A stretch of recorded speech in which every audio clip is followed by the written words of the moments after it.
Terima kasih Anda kembali bersama kami di Kompas Petang. Saudara, polisi menetapkan IS sebagai tersangka kasus pemerkosaan dan pembunuhan gadis penjual gorengan di Kabupaten Padang Pariaman, Provinsi Sumatera Barat. Pelaku merupakan mantan narapidana kasus pencabulan dan narkoba. Tersangka IS ditangkap polisi setelah hampir 2 pekan bersembunyi di sebuah rumah kosong usai membunuh dan memperkosa gadis penjual gorengan. Dari hasil penyelidikan, polisi mengungkap motif tersangka IS awalnya ingin memperkosa korban hingga akhirnya membunuh korban. Polisi menyebut sebelum diperkosa, korban sempat diseret hingga membuat korban mengalami luka di tubuhnya.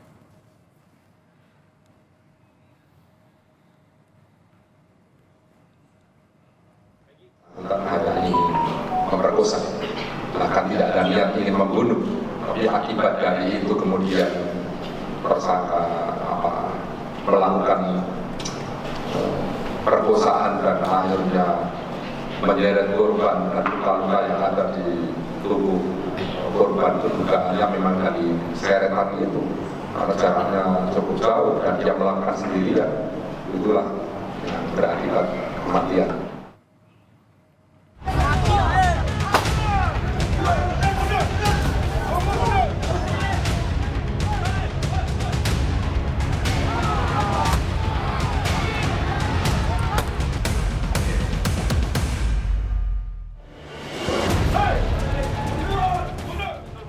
Sebelas hari buruan, tersangka pelaku pembunuhan gadis penjual gorengan di Kabupaten Padang Pariaman, Sumatera Barat berhasil ditangkap Kamis sore.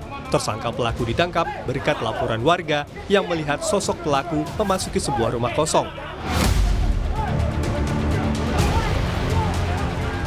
Di rumah ini kan tinggal, ada teman kita duduk nongkrong sini 2. Coba minta kunci rumah ini, kita geledah rumah ini.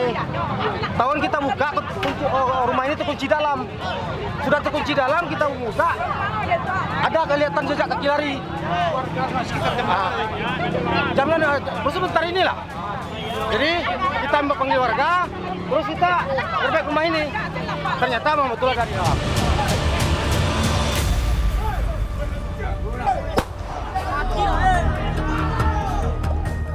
Polisi yang mendapat laporan saat melakukan pengejaran segera mendatangi lokasi persembunyian pelaku. Polisi terpaksa menjebol plafon untuk menangkap tersangka pelaku yang ternyata bersembunyi di atas loteng. Ratusan warga yang mengetahui adanya penangkapan pelaku ikut datang mengepung dari luar rumah kosong dan warga sempat meluapkan emosi terhadap tersangka pelaku.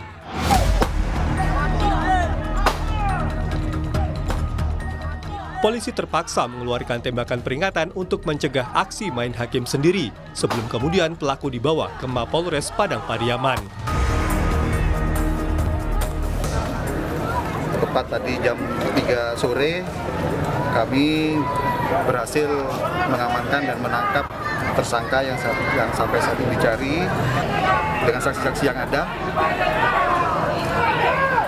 Untuk selanjutnya kami lakukan penyidikan atas keterlibatan dan pasal yang akan kami terapkan nanti. Apa masih ada dugaan pelaku yang lain dan? Kami kembangkan nantinya, kami lakukan pemeriksaan. Oke, terima kasih ya. Terima kasih dan makasih. Tim Polres Padang Pariaman terus mendalami pengakuan tersangka pelaku dan motif perbuatannya, serta mendalami adanya kemungkinan tersangka lain yang berperan membantu pelaku saat buron. Tim Liputan Kompas TV Padang Pariaman, Sumatera Barat.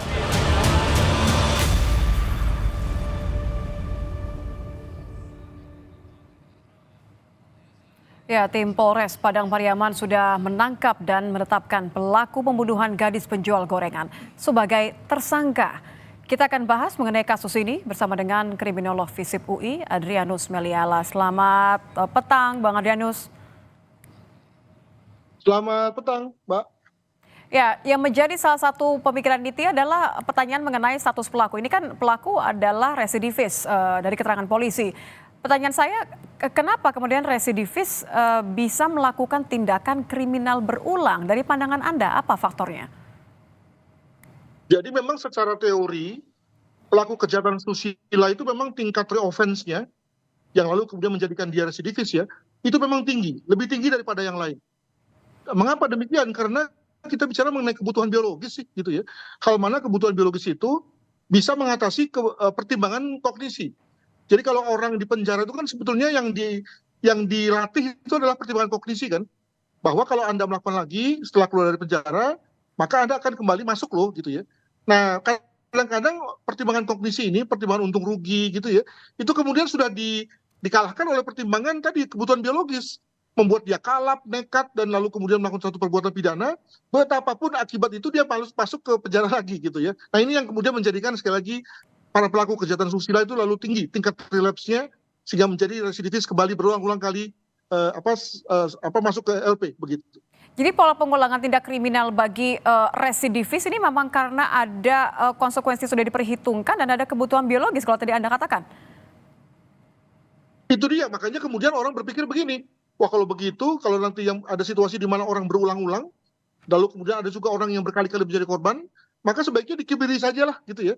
Jadi dengan kata lain, melalui berpikir tentang penghukuman yang lain, jangan hanya masuk ke penjara saja, nggak akan membuat dia kapok, tapi dikebiri misalnya. Indonesia kan sebetulnya sudah pernah berpikir tentang hal itu, Mbak. Sekitar 10 tahun lalu pernah ada satu perpres malah tentang dokter mengkebiri pelaku kejahatan susila. Tapi kan yang terjadi adalah bahwa perpres itu kemudian berhenti. Dokter tidak mau melakukannya, suster juga tidak ada yang mau melakukannya, alhasil kemudian perpres itu menjadi perpres yang mandul gitu ya. Nah, ini mengindikasikan bahwa tidak atau belum dari kita semua sepakat ya tentang hukuman kebiri itu, begitu. Kalau dari hukum kita seperti ini, bagaimana kebiri ini sudah bisa kemudian dianggap sebagai suatu efek jera yang baik? Sejauh mana hukum kita mensupport adanya kebiri untuk memastikan bahwa tidak ada korban lagi? Ya itu dia, pemerintah eksekutif sudah membuat perpres, tapi kemudian nggak jalan karena tadi berbagai elemen masyarakat masih keberatan gitu ya, masih ada yang menggaungkan soal HAM, ada juga yang menggaungkan soal etika profesi dan yang lain-lain, alhasil kemudian nggak terrealisir. Ada saja kemungkinan juga misalnya hakim yang kemudian lalu mengambil alih dengan cara begini, bahwa betapapun pemerkosaan itu kemudian secara undang-undang itu sanksi maksimumnya bukan mati ya, bukan pidana mati, tapi mungkin saja hakim kemudian karena mendengar suara-suara dari masyarakat, lalu kemudian juga empati pada korban, lalu kemudian mengambil pilihan yakni memberikan vonis mati misalnya. Jadi dengan kata lain lebih berat daripada tuntutan jaksa. Boleh saja. Masalahnya kan juga belum ada hakim yang mengambil posisi itu gitu ya. Jadi sekali lagi suara masyarakat ini kemudian juga amat tergantung pada player ya, para aparat hukum yang memainkan hukum itu pada saat dia mengurusi kasus pemerkosaan. Begitu, Pak. Kembali kasus khusus satu pelaku ini, Bang Andreadius. Kalau Anda lihat, apakah yang dilakukan oleh pelaku ini memiliki pola menargetkan korban secara khusus begitu? Dia kenal, kemudian memang ada dendam pribadi, atau memang polanya nampaknya acak saja? Saya kira kalau kita kembali pada konteks lokasi di mana itu adalah kampung ya, tidak terlalu banyak orang, semua orang saling mengenal, maka ada kemungkinan si pelaku ini memang mentarget si korban ini, mungkin karena korban ini kemayu ya, cantik, baik ya, dan yang lebih penting lagi adalah bahwa memiliki pola berdagang di mana dia kemudian melalui mungkin dalam rangka pergi atau pulang di jalan yang sepi.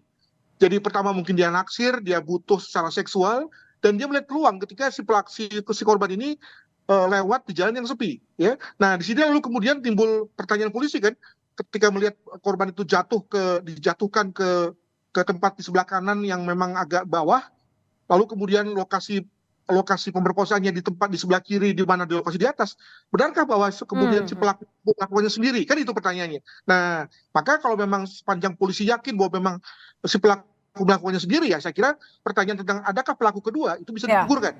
Tapi kalau kemudian ternyata memang ada pelaku kedua, ya saya kira tugas polisi untuk membuka terus kasus ini dan mencari siapa pelaku tersebut. Begitu. Apakah ada pelaku lain atau tidak? Terima kasih Adrianus Meliala, kriminolog FISIP UI, sudah bergabung bersama kami. Selamat petang Bang Adrianus, terima kasih. Terima kasih.